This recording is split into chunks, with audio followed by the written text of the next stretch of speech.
Hello and welcome to the very first episode of the Animation Fixation podcast show, where we talk everything animation. We're your hosts, Caitlin McCann and Tim Box, and together we bring over 10 years worth of experience working in the Australian film industry, including time in 3D animation and visual effects on films such as the Lego Movie franchise, the Peter Rabbit films, and most recently Super Pets, and an upcoming Netflix special that we can't currently talk about. Together we bring a wealth of knowledge and experience, including varied thoughts and opinions on some of our favorite mediums, animation.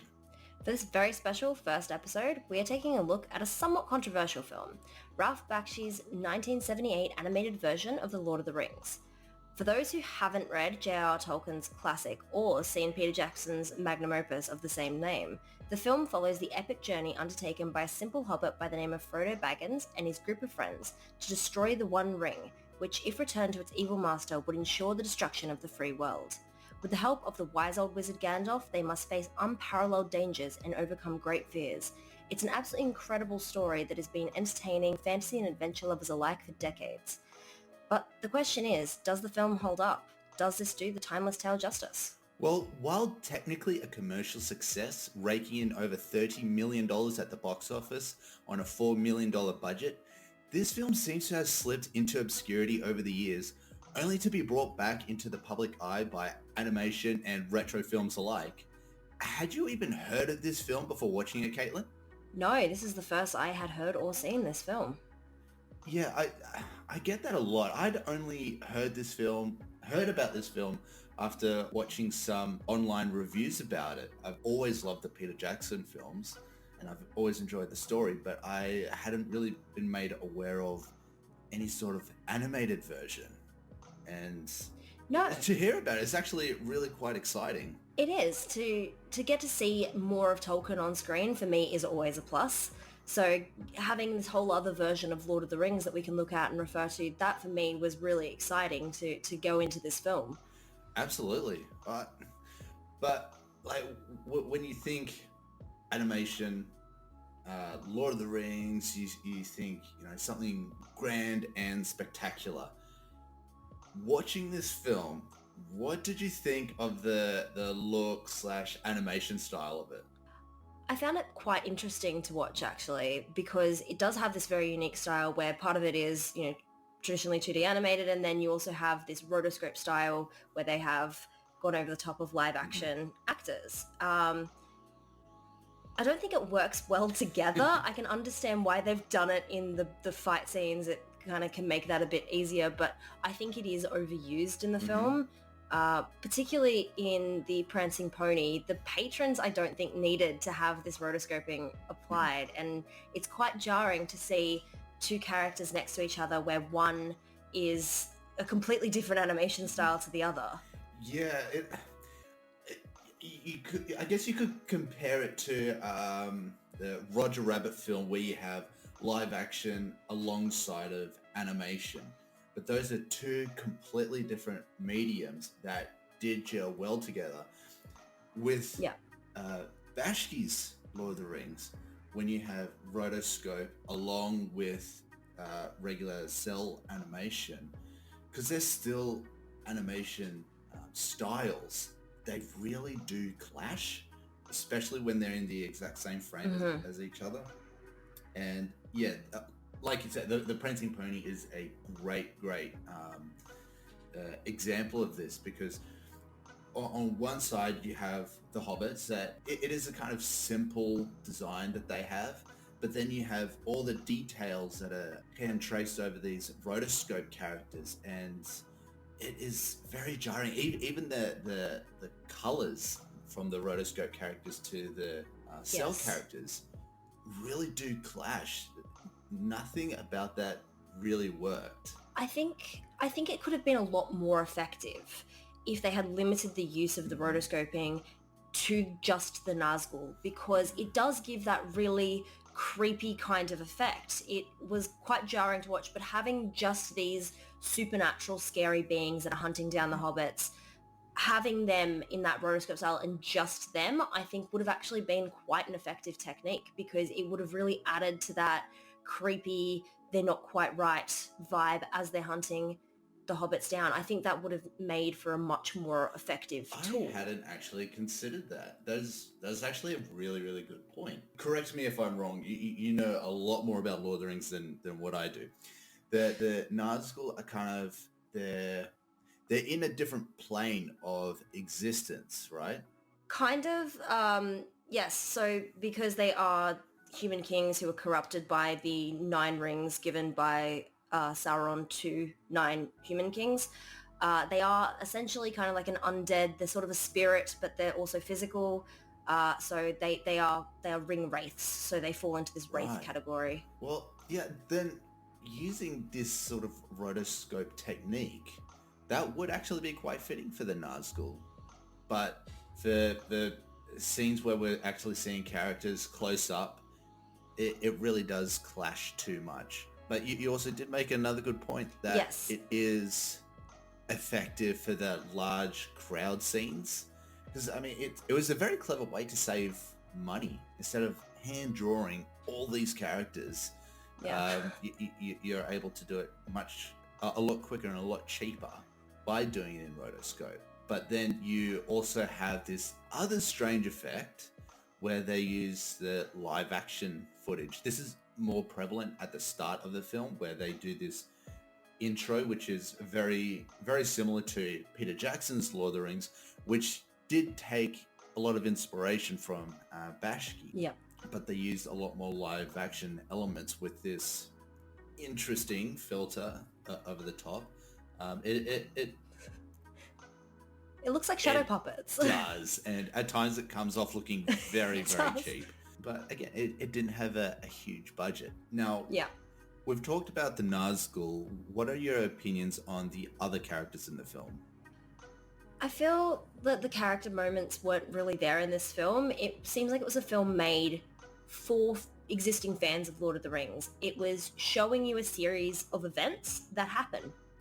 But at no point do we sit down with a character and really dive into who they are. At no point do we find out why we should care about who these characters are. A lot of even character introductions are really glossed over. So when Frodo and Sam are leaving the Shire, there's just suddenly a Merry and a Pippin there. And it's just, oh yeah, these are our cousins, they're coming along.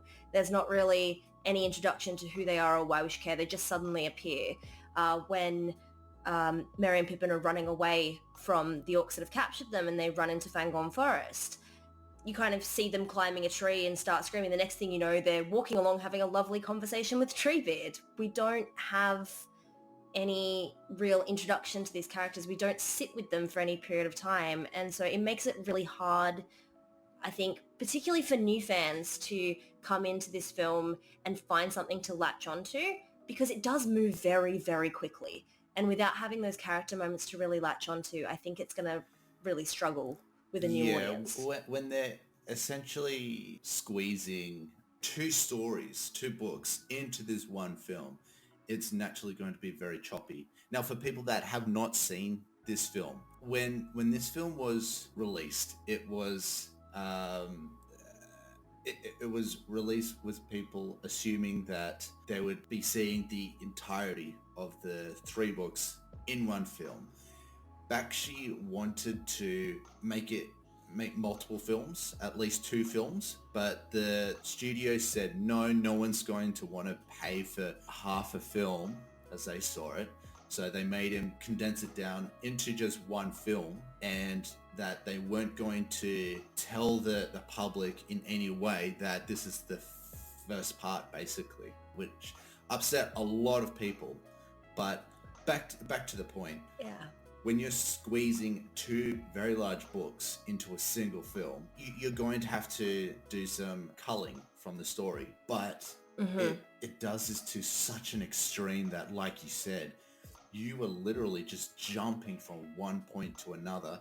You're not getting any character development at all, and it really affects the outcome of the film. You do have some really good character moments, because Lord of the Rings is full of great characters. So some of those moments Absolutely. do come in, but there's none of that development from any of the characters. No, and I feel I mean, we've come at this as well. We have seen Peter Jackson's Lord of the Rings. We've read the books. We have a very good understanding of these characters, so it does make it easier for people to Mhm. latch on and find those things to really like in this film, because you kind of know who these people are and why you should care about them. But the fact that it really does, it feels like we're checking off boxes on a checklist of, well, we've covered this scene, and we've covered this scene, and we've covered this scene, but it's not as effective as I think it could be if they'd just taken the time to sit with those characters for Mhm. a few moments longer. I think probably one example of this would be with Boromir. If you compare this to Peter Jackson's Lord of the Rings, that scene where Boromir dies is, I mean, firstly, it's kind of, if you look at it on a meta level, it's funny because it's Sean Bean dying in another fantasy, and that's just Yeah. seems to be the trend. But but um, it's really tragic standing there with Boromir, and then later with the introduction of Faramir, and calling back to all the emotions of that scene, because you've sat with Boromir for a while, you've got to know him as a person, you feel his death. It affects you. In this film, it is, here is Boromir, they're traveling, and now Mhm. he's dead. Kind of there's no time to get to know him as a person. I don't particularly sit well with a lot of character deaths in things. Like, if I really like a character, I'm like, Yep. no, never leave me. But I didn't care watching this. I'm like, Yeah. okay, bye, I guess. Um, yeah, I don't think it was as effective Yeah. as it could have True. been. It just needed a few more character I moments. will say though, one character that I feel was done reasonably well, at least better than the Peter Jackson portrayal of this character, Frodo. I found him far more interesting Yes. in this animated version than in Peter Jackson's one. Frodo, he's annoying in Peter Jackson's one. He's always so helpless. He's always calling out for help. He's always reliant on his friends. His friends are never really reliant on him at any point. Whereas in Bashki's one, Frodo's getting willing to fight. He's encouraging. Hmm. He's got more of a spark to him. You believe that Frodo has a chance of taking the ring to Mordor. As difficult as it would be, Yes. you believe that there is a chance. In Jackson's one, there is no chance. Like, anyone that's read the books or anything like that understands that Frodo would never have been able to do it without Mhm. Sam. But in Jackson's Yes. one, it was taken to the extreme. Like, Sam could have taken the ring to Mordor on his own. He didn't need Frodo. But in Bashki's one, Sam is still there helping Frodo as best as he can. Hmm. But ultimately, Frodo's the one that he's got to have the strength to be able to carry the ring all the way to Mordor. Hmm. And you believe that he has a chance of doing that. And I never felt that with Jackson's one. So Bashki's Frodo wins it for me. I think like the perfect example of your point is the scene on Weathertop where Frodo is stabbed by one of the Nazgul. In Peter Jackson's version, it's much more of a last desperate, well, I'm gonna have to fight this thing, and oh no, I've been stabbed.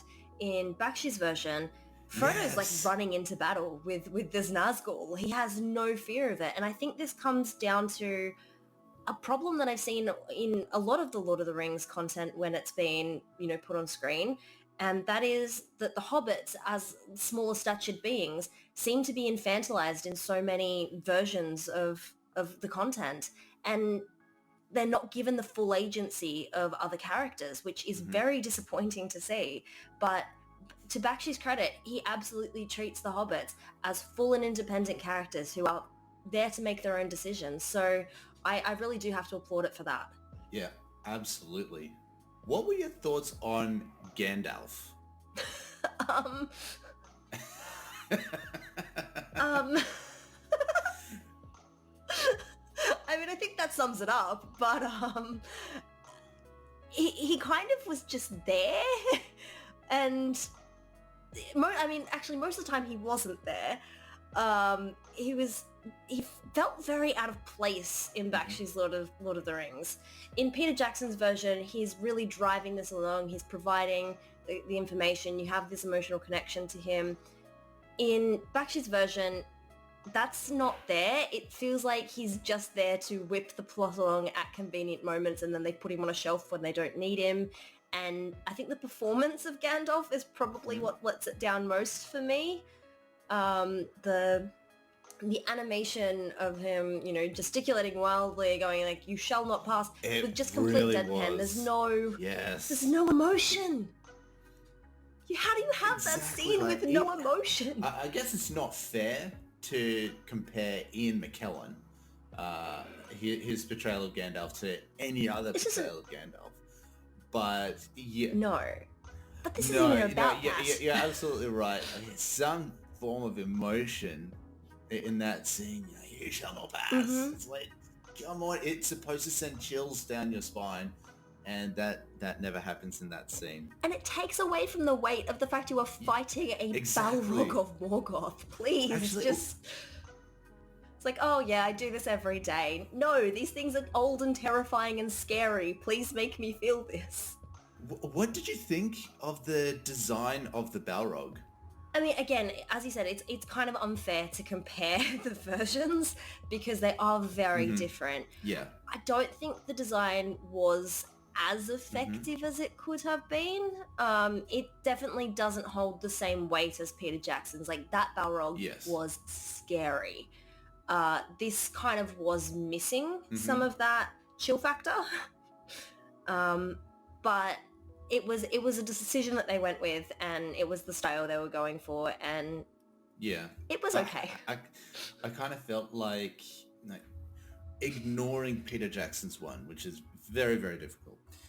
I do Very kind of hard. felt like the Balrog was a little bit, it was kind of designed by a high schooler. Like, it definitely had some interesting parts in it, but it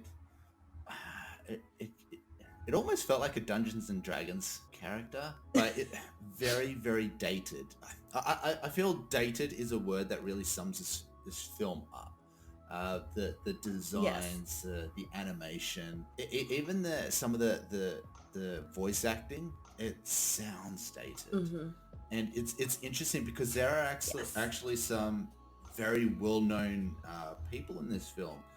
Like, you have John Hurt, who plays Aragorn, and Anthony Daniels, who played C-3PO in the Star Wars films. He plays Legolas. Legolas, you forget that he's even in the film. And Aragorn, I will say that Aragorn does sound kingly, like he's supposed to be a king. So I didn't mind his voice acting so much. It still sounded a little dated, but his voice acting was pretty good, I felt. Yeah, I think Aragorn was probably the best of them. Again, we don't hear enough from Legolas for me to really have an opinion. I think he has maybe 2 or 3 lines. If there's more, they don't stick in the memory. But the rest of the voice acting, I don't even know so much that it's the voice actors themselves aren't putting in the performance. I don't think that they were directed properly. I don't think that the gravity of the scenes was correctly communicated, or what the director was asking for maybe wasn't clear, or wasn't maybe what they should have been asking for. But I know for Peter Jackson's Lord of the Rings, when there were these big dramatic fight scenes, he would put people that had read books at the front of these battles because they knew the importance of it. And I definitely get the feeling listening to these performances that either the actors were fed up with the director, or they didn't know the importance of what they were recording. And it unfortunately means it delivers quite a lackluster performance. I definitely have to agree with you there. Do you feel that the fact that it's also choppy as well, that maybe they actually did end up recording a lot more, but were forced to cut quite a bit of the dialogue out? That might be it. I'm thinking that there might have also been some re-records going on there, because I know that there was a studio decision that was made to change Saruman's name to Aruman because they thought the audience would get confused between Sauron and Saruman. We're going to leave it at the door my thoughts about changing a language that Tolkien has developed, because that's going to be a whole other hour-long conversation. But they made this decision and then reversed it, but they didn't take all of the examples out. They re-recorded some of it and put Saruman back in, but there's still a few instances of Aruman that I wouldn't say creep through. I'd say barge through the front door with on fire. It was so distracting. I was trying to be polite. You hear Gandalf saying Saruman, but then you hear Aruman. It's like, wait, who? And then Aruman is doing this. It's Saruman, right? She's like, no, Aruman. What? And then they go back to Saruman. It completely took me out of the scene. I had to stop. I was in the middle of watching it. I heard that, and my mind immediately stopped paying attention to the film when I had 14 reference books open in front of me going, I haven't missed this, right? No, it's them. It's a them problem. It's a very classic problem not fine. that a lot of filmmakers encounter when, creating something that is a passion project, and it's when the studio heads interfere with the filmmaking process. They're not the ones that should be guiding the ship. The director is the captain. Let the director do his job. You don't let him do his job, you're going to have a lot of these issues come through that really ruin the film for the audience. Well, this is still a problem that we're having today, where you get big studios that are hiring indie directors because they like what indie directors are doing, but then force them to work with the studio heads to make everything exactly the same as Hollywood's already making. So it's frustrating that we haven't learnt from this in how many years? Like 50, 40? Why hire someone to do a job, give them millions of dollars, and you don't trust them to do that job? Why hire them in the first place? It just ends up ruining the product that they've poured all this money into. I mean, they're business people. They're not creatives. Let creatives be creative, and you focus on the business side of things. Exactly. I do question a lot of the studio decisions that were made for this, and I think probably the one I have to question the most is the decision not to announce that it was going to be a multi-film project to cover the Lord of the Rings, because I think when you start off on the foot of you are lying to your audience about the product you are delivering, and not in a dramatic like, oh, there's a twist ending, when you are like lying about what you are delivering, you are immediately going to annoy people. There is not a way to come back from that with like you're just annoying your audience, and that's not a good money making strategy. Most likely what has affected the just how much the public is actually aware of this film. It's one of those things. I don't think it was down to the quality of the film, which it is questionable, but you do have questionable films that people still remember and want to go back to watch. This is a film that a lot of people, even fans of Lord of the Rings, have no idea about. So you're losing future fans that would actually be interested in going back and watching the film. Maybe not so much for the quality, but for the fact that they're watching another person's, I wouldn't necessarily say version, but seeing Lord of the Rings through the eyes of someone else.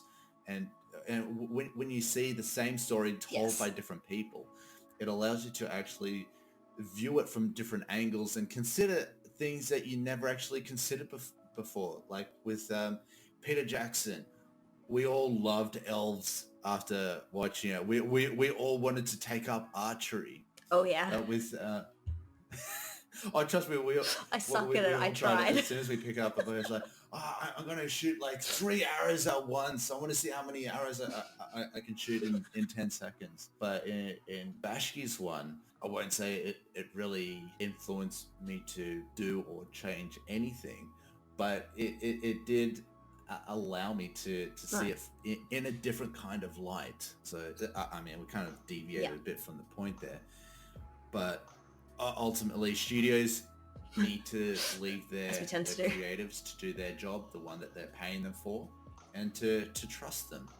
And when they do that, then the creatives feel Absolutely. confident in their vision and they commit to it, and they ultimately end up doing a better version of what they would have done had the studios interfered. And we really see that here, I feel. Absolutely. Could not agree with you more. Now, we've talked about how choppy the film ultimately is, but do you feel that the story itself worked in this film, or they just chopped out way too much to be able to have any real resemblance of the original story? I think they chopped out what worked is the problem. Like, I think like there is so much in this film, and trying to tackle all of the Lord of the Rings, even 2 books of the Lord of the Rings in one film is insanity. There is too much. Yep. And this is why we have this fast-paced whirlwind of action that doesn't make sense, because you're chopping out everything that connects it, that makes it make sense. It's just not an effective way. I think you have these purists that say when you're adapting a book into a film, there are fans of the book that are going to be purists that are going to say everything that's in the book, everything that's on a page needs to be on the screen. And I think this was what Bakshi was trying to achieve. He was trying to make this so authentic and so close to the books, and it doesn't work, because the thing is, books and film are very different mediums, and what works in one does not work well in another. So you have to make a few changes. You have to cut things out. You have to adapt it for this new medium to make it have the same impact for an audience. And I think what Bakshi was trying to do was simply take the book and put it on screen, and it is a perfect example of why that doesn't work. When you then also cut out all of the character moments, when you cut out the connective tissue that tells you why this is an effective story, why you should care, that makes you feel like you should care about these characters, it's just not good. Yeah, the thing with adapting a book to a film, but like you said, there's always going to be purists that say that, you know, you need to have everything that's on the written page on screen. The fact of the matter is it never is able to work that way, because no one's going to sit still for a 10-hour movie. No. The way film works, on average, a single page of script is 1 minute of film. Lord of the Rings is 1,000 pages. No one's going to sit there for that long. No. So you're obviously going to have to chop things up. When you chop things up and pull things out, you're going to be left with holes. With those holes, you need to fill them up. And when people fill them up, you really have to be as loyal to the story as possible and not put your own stuff in. Now, with Bakshi's version, they chopped a hell of a lot of stuff out, but they didn't put anything in to buffer those gaps. And so the film, like we've said before, comes across as super, super choppy, and it's very, very distracting just how choppy it is. Because regardless if you're a fan or if this is the first time ever hearing this story, you're going to be saying, what the hell is going on? Exactly. Right? So I really don't feel like, even if you give them a little bit of a break for trying to squeeze 2 books into one film, there's definitely better ways that they could have gone about it. Yes. You just can't squeeze so much in there without putting in any sort of padding to make the story work. And I don't feel like the story worked.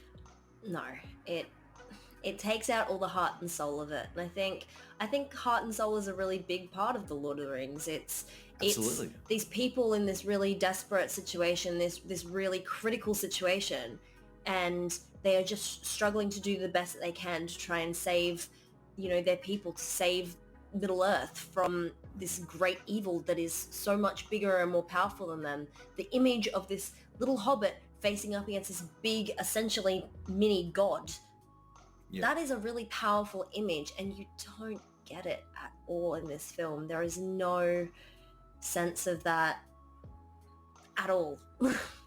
Yeah, it is really disappointing, and it's difficult to bounce back from. I don't care how beautiful a film is. I don't care how amazing the sound is or anything like that. If you have a terrible story, nothing's going to be able to save it. Exactly. You know, we see that so often these days. You know, a lot of money is put into making these films look as amazing as possible. But if you've got dull characters and a bad story, no one's going to care how much money you spent on it. No one's going to care how amazing it looks. Mm-hmm. They're just going to be like, I'll go and watch something else. They're going to completely forget about it and never come back to appreciate all the hard work and effort that went into it ever again. Yeah, you're not wrong. You're not wrong. All right, so we're coming to the end. Caitlin, what are your final thoughts on the film? Overall, I don't want to have to say it, but I am disappointed overall. I just feel like it had the potential to be so much more than it was. Even with what they were working with at the time, with all of the constraints they had, I think they could have done this film so much better justice. And I feel like it just kind of fell flat. It is less than the sum of its parts. Mm-hmm. Yeah. Yeah, look, I definitely agree with you. I do give Bakshi credit that he did definitely try to make something his own. He experimented with the animation. At times, the animation was very nice. At other times, it looked very, very dated. Mm-hmm. And in other times, it just flat out didn't work. But you have to respect a director that's willing to take a chance and experiment a little. And I do feel that Bakshi definitely tried it. Didn't always work, but this is how great films are made. It's when a director has the courage to take a risk and try something new. Doesn't always work, but when it does, you know, they're the films that we definitely remember, and they're the films that we come back again and again, whether it's the story or just the overall feeling that we get from watching the film. Exactly. So he didn't succeed with this one, but I mean, it's Lord of the Rings. It's one hell of a task to undertake. I do believe at one point Stanley Kubrick called the project unfilmable. So you know what? My hat is off to Bakshi for trying. Exactly. If a filmmaker as great as Kubrick said, "Nah, it can't be done," and then you have someone like Bakshi saying, "Screw it, I'm gonna do it. I don't care what anyone says," and he does his own version of it, and you really have to take your hat off to him. Absolutely. So if you were to give this a rating out of 5, what would you rate Ralph Baksh's Lord of the Rings? Purely based on story and execution alone, I would probably say a 2 out of 5. I might be convinced to bump it up to a 2.5 just for his gumption. Yeah, look, I'd have to give him a 2.5 just because even though a lot of it didn't work, it was really an uphill battle. Yeah. And some of the points, they do work. Again, it's not a film that people love, but there is definitely a nostalgia about it. Sometimes you just want to put on a bad movie because, you just feel like watching a bad movie. Yes. But I might actually be a little too generous in giving it a 2.5 and shooting it a 2. But yeah, you know what? I'm feeling generous. I'll give it a 2.5. It's the first episode. We can be generous. Exactly. All right. Well, that's it from us. Thank you so much for listening to this very first episode, and stay tuned for our next episode. Catch you later. See you there.